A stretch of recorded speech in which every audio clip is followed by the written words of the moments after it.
What's up, guys? Rogue Budget here with Unashamed Gaming, bringing you another Advanced Warfare gameplay today.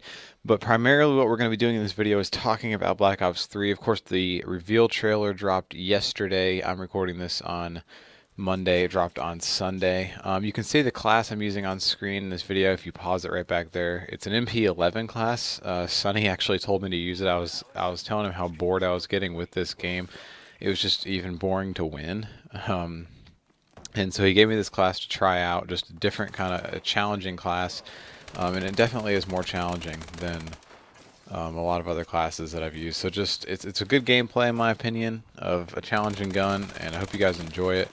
I'll just be talking about Black Ops 3 over top of this. But anyway, the reveal trailer dropped yesterday, and a lot of interesting things that we saw in it. There is wall running. There are thrust jumps, I think is what they're going to be called, and there's some slides. Now, there are some YouTubers and Call of Duty players who have already played Black Ops 3 on some level. Of course, it's a early version of the game, but they have already played it. And I want to point out that all this information that I'm getting, is from them primarily. But they've talked about, and things I've heard are that the thrust jumping is not like the double jump in Advanced Warfare. For example, in Advanced Warfare, you hit the jump button once and you just jump, but if you hit it twice, you fly up into the air really fast, and then you can boost in either direction that you want to go, and whatever it is you want to do. In the Black Ops 3 game, apparently, thrust jumping is not like that at all. It's a very slow jump, and depending on how long you hold down the jump button for is how high you jump.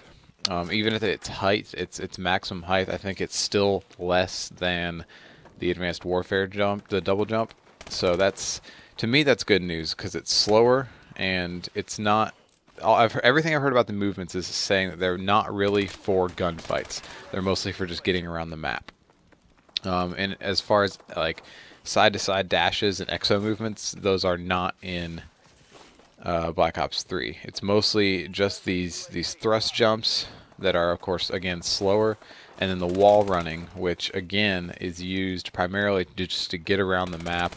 It's slow; you can't stay on the wall forever, and it's this kind of thing that is just used to take shortcuts around the map. But it's not really going to help you out much in a gunfight.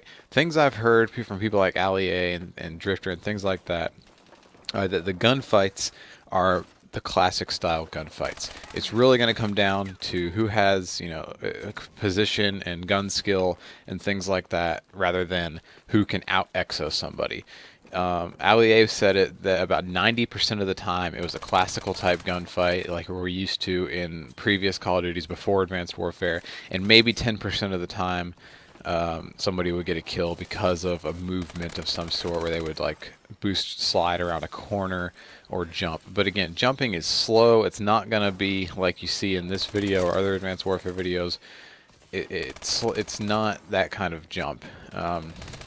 Personally, for me, I think the way this sounds, things I've heard, it sounds good. It sounds like, they know what they're doing. It's Treyarch. And it sounds to me like they are trying to make this not a gunfight thing, but a map movement thing. And as far as the boost sliding goes, there's from what I've heard, two types of sliding. There is regular sliding like we had in Ghost, for example, and then there are like boost sliding where you could quickly boost forward a good ways. And on top of all this, there's a thrust meter. So you can't have an unlimited amount of these things per life, I don't think. I think it's, or all at one time. I think it's how much you have left for that life. So you need to be careful about how you use it. I'm not necessarily sure if that resets every life or if it's just momentarily how much you have. I'm sure we'll get more about that. But all things being said there, from what I've heard, it's exciting news, I think. It'd be hard to go back, I think, at this point to a completely classical Call of Duty feel, but I feel like the things they're putting in this video, or not in this video, in this game are things that will, the combat system will still be classical. There are some of their own kind of new movements, but I think it's going to be the kind of thing that is something that we are looking forward to as a majority of players. Now that's just my opinion, and we'll get more information every day. More comes out. You know, Allier does a good job of releasing information when it comes out, so that's where I get a lot of mine. Another thing, just a side note, there was a zombies thing at the end of the trailer, and anyone who's played trailer games knows that there will be zombies. Not really a surprise there, but again, something that Sonny kind of got me into a little bit more in Black Ops 2, so hopefully we can figure out a way to upload our zombies gameplay. We've had issues with audio and things like that. But that's all for this video, guys. Remember to leave a like or comment. Let me know what you thought, and we will see you guys next time. Thanks for watching, and like for Black Ops 3.